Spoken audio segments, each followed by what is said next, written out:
السلام علیکم ورحمۃ اللہ۔ ملاحظہ فرمائیں سورہ بقرہ کی 232 نمبر آیت۔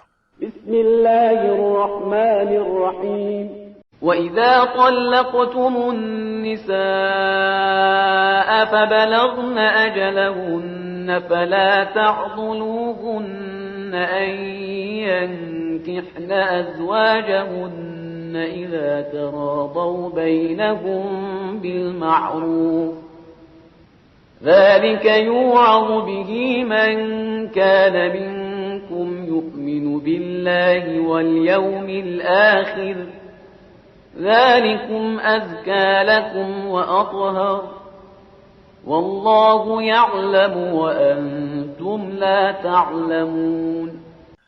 اور جب تم عورتوں کو طلاق دے دو اور ان کی مدت عدت پوری ہو جائے تو خبردار انہیں شوہر کرنے سے نہ روکنا، اگر وہ شوہروں کے ساتھ نیک سلوکی پر راضی ہو جائیں۔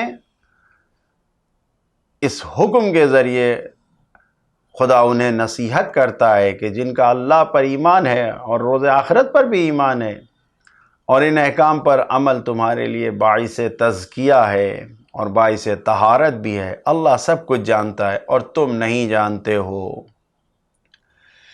اگر وہ عورتیں جنہیں طلاق دیا گیا ہے وہ اپنے پرانے شوہروں کے ساتھ دوبارہ رہنا چاہتی ہیں اور انہوں نے ان سے شادی کر لیا تو پھر انسان اور معاشرہ، ذاتی زندگی اور سماجی زندگی دونوں پاکیزہ بناتی ہیں، دونوں کو سنوارتی ہیں، کیونکہ ایسی شادی میں ایک دوسرے کے راز چھپے ہوتے ہیں اور بچے اپنے والدین کی سرپرستی میں پلٹ آتے ہیں۔ اور کیونکہ ایک بار دونوں نے طلاق کا مزہ چکھ لیا ہے، جدائی کا مزہ چکھ لیا ہے، تو اب باقی زندگی دوبارہ ملنے کے بعد ہوشیاری سے، سمجھ کے ساتھ، فہم کے ساتھ، عقل کے ساتھ گزارتے ہیں کہ دوبارہ خدا نخواستہ طلاق کی نوبت نہ آئے، بہتر طریقے سے زندگی گزارتے ہیں، یعنی راضی رہتے ہیں اپنی زندگی سے۔ جو پیغامات ہیں اس آیت میں، پہلا پیغام، طلاق شدہ عورت کو اپنے لیے شوہر اختیار کرنے کا حق ہے، اس کی رائے مقدم ہے، اسے کسی دوسرے کی اجازت لینے کی ضرورت نہیں ہے۔ یعنی بریکٹ میں کہتا ہوں اس بات کو کہ دوسری شادی کے لیے باپ یا ولی کی اجازت کی ضرورت نہیں ہے، خود اپنے رائے سے، اپنے فیصلے سے وہ عمل کر سکتی ہے۔ دوسرا پیغام، اگر ایک بار طلاق ہو گیا ہے تو ہمیشہ کے لیے انسان کو بدگمان نہیں ہونا چاہیے، کیونکہ ہو سکتا ہے کہ طلاق کے بعد دونوں شرمندہ ہو جائیں اور پھر سے بہتر زندگی گزارنے کے لیے راضی ہو جائیں۔ تیسرا پیغام، شادی کی اصلی شرط یہ ہے کہ دونوں کو، طرفین کو، یعنی لڑکے اور لڑکی کو راضی ہونا چاہیے۔ اگر ایک بھی ان میں سے راضی نہیں ہے تو شادی نہیں ہو سکتی، صحیح نہیں ہے۔ چوتھا پیغام، نکاح اور شادی کے لیے جو شرطیں ہیں ان سب کے لیے راضی ہونا چاہیے، اور وہ بھی عقل کے مطابق۔ عقلاء کے فیصلے، جو صاحبان عقل ہیں، ان کے فیصلے اور ان کے زیر نظر عدل و انصاف کے ساتھ انسان کو راضی ہونا چاہیے، دونوں کو راضی ہونا چاہیے۔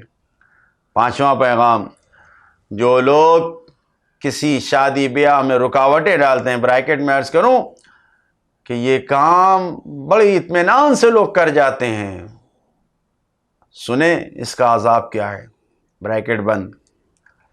شادی میں رکاوٹیں ڈالتے ہیں تو وہ اپنے ایمان کا جائزہ لیں، کیا وہ اللہ پر اور قیامت پر ایمان رکھتے ہیں؟ لا تعضلوہن، اللہ کی آیتوں کا مذاق نہ بناؤ، یہ پیغام ہے، کھلا ہوا پیغام ہے کہ جو لوگ کسی کی شادی کو کاٹتے ہیں، شادیوں میں رکاوٹیں ڈالتے ہیں، وہ بدترین عذاب میں مبتلا ہوں گے، وہ ان کا ٹھکانہ جہنم ہوگا، بدترین عذاب میں مبتلا ہوں گے۔ چھٹا پیغام، اپنی فطرت اور طبیعت، جو اپنا نیچر ہے، اس کے خلاف ورزی نہیں کرنا چاہیے۔ یعنی نیچر کی آواز کو نہیں دبانا چاہیے، اس کو روکنا نہیں چاہیے۔ ممکن ہے طلاق کی وجہ سے زن و شوہر ایک دوسرے سے الگ ہو گئے ہوں، لیکن ایک دوسروں کی اچھی باتیں، ایک دوسروں کے ساتھ گزارے ہوئے لمحات کی یادیں ساتھ ہوں گی، وہ سب کبھی نہ کبھی زندگی میں انسان کے سامنے آتی ہیں، یاد آتی ہیں، وہ سب ساتھ ہوتی ہیں۔ اگر انسان جائز طریقے سے نہیں ملے گا تو پھر بہکنے اور گناہ میں پڑنے کا خطرہ ہے، لہٰذا نکاح دوبارہ کر لینا ہی بہتر ہے۔ اس کو سماج اور معاشرے میں عیب نہیں سمجھنا چاہیے، نہیں یہ سوچنا چاہیے کہ لوگ کیا کہیں گے، یہ صحیح نہیں ہے۔ اور اسی طریقے سے 7واں پیغام یہ ہے کہ معاشرے اور سماج کی بربادی سے پہلے طلاق شدہ عورتوں کی شادی کر دینا چاہیے، ورنہ معاشرہ تباہ و برباد ہوگا۔